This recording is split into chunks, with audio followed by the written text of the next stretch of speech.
Hello, everyone. I am now here at the hospital. I am here to take care of my mom, who was admitted last night.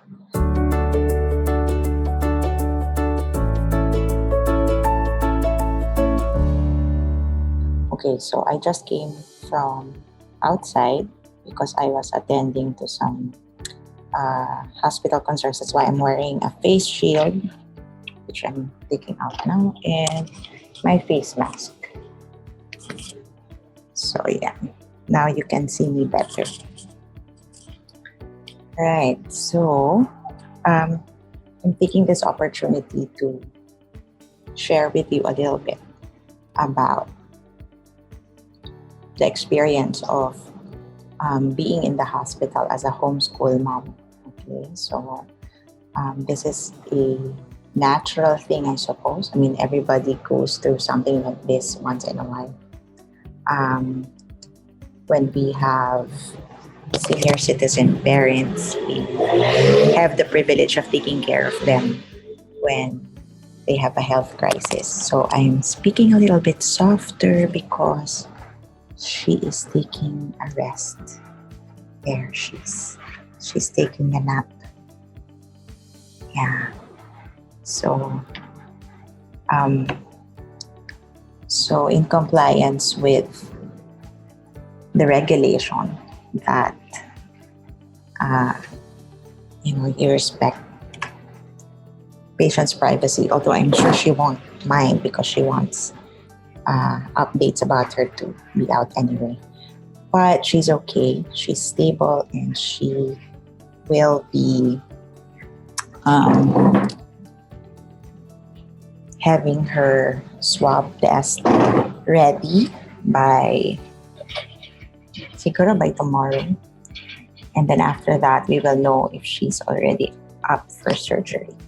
So anyway, I decided to um, do this vlog right now on grace days. We experience grace during times like this even more. And just share with you how you can still homeschool even if you are in the hospital. How can you homeschool your kids? See, I even have a watcher's ID. I have to take this out. How can you homeschool even if you are, say, in the hospital and away from your children?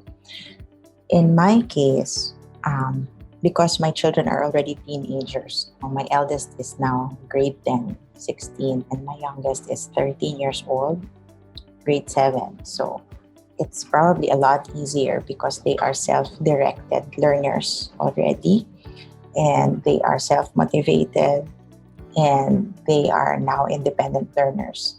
So of course, it did not happen overnight. They were trained um, to be that way early on when we started homeschooling. So independent study is part of our regular routine when they were younger. So they are used to studying by themselves.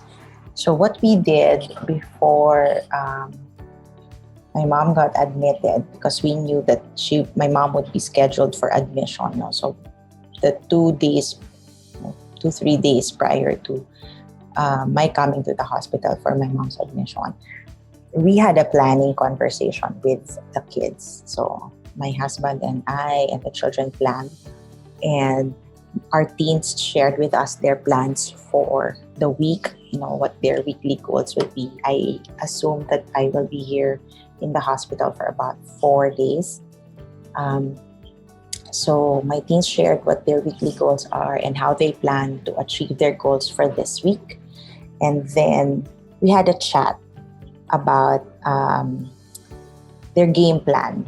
So pag teens, when you have teens, it's not so much telling them what to do, but actually giving them the opportunity to map out their plans and to just help them articulate what they have in mind so that they could imagine where they're headed. And then my role is to just check on them once in a while and to help them see if they are on track with the goals that they have set. So I plan to chat with them throughout the week for accountability.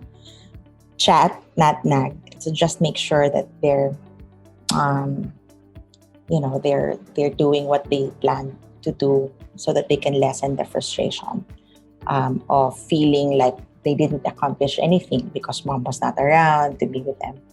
Of course, prior to that, I also assign to them clear roles and responsibilities around the house. So, what chores will be done by who? And over the weekend, I prepared the meals. I cooked food that they can reheat.